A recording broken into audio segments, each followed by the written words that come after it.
Hey folks, this is Vint with Dad's Gaming Addiction, and today we're going to quickly check out Growth. This is a game that's coming to Steam on October 16th, 2023.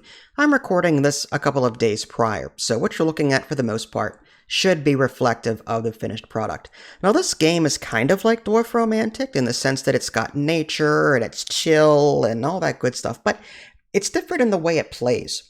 In this case, the map is already procedurally generated for you, which is great. You're going to get one habitat in the beginning, and this is like one controlled habitat that you have, and your goal is to send out animals that you have. Animals are your primary resource. These animals will go out and explore the world, and what you're trying to do is create more controlled habitats. A controlled habitat is a habitat with 2 or more tiles in it. When you do that, the tiles around it become white, so you can clearly see that that habitat belongs to you. And as you expand your habitats, make them bigger, you unlock more animal types. So for example, you start with deer, which have a short range, and then you get boar, which have a longer range, and eventually bees, which fly over water, and other cool animals.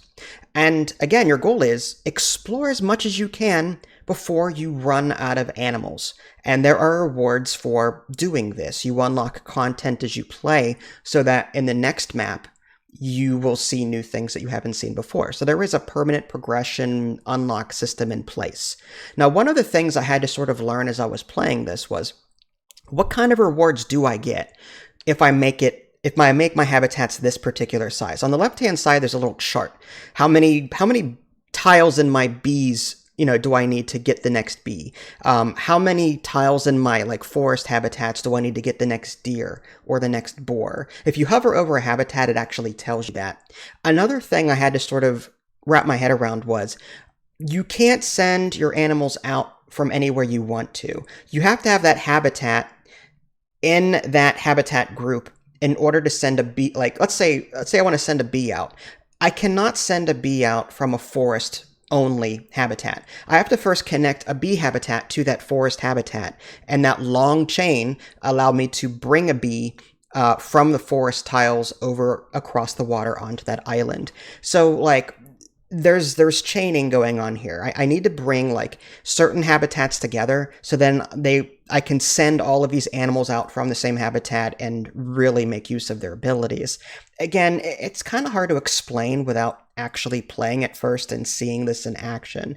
But again, what you're trying to do, like I said, is make the most use of the animals that you have and try not to run out. And to that end, I feel like this game is a lot more puzzly than Dwarf Romantic. Dwarf Romantic feels to me more chill. Let's just create a happy little countryside with these map tiles. In this case, I was constantly going back and forth. I was thinking, do I explore more and possibly run out of animals because I guessed wrong and there's nothing actually out there to create new habitats? Or do I go back to the habitats I already have and try and combine them and make them bigger? Maybe spend 2 or 3 deer so that my net profit on animals is 5 or 6, if that makes any sense. Again, the larger you make these habitats, typically the more rewards you get. So if you combine, let's say you've got a bunch of 2 habitats laying around and you manage to combine them all with a couple of animals, you might net an extra 4 or 5 deer that you didn't have before. So spend animals to make animals is what it comes out to be. And you're trying to calculate in your head, is it worth doing this? So that's where the challenge was for me. I was constantly going back and forth between exploring, and I was also should I use this animal type to explore this new territory, or should I try and get my deer connected to my bees or whatever so that I can send my deer up there instead and use them? Without seeing the map, it was really hard to tell if I should do something like this.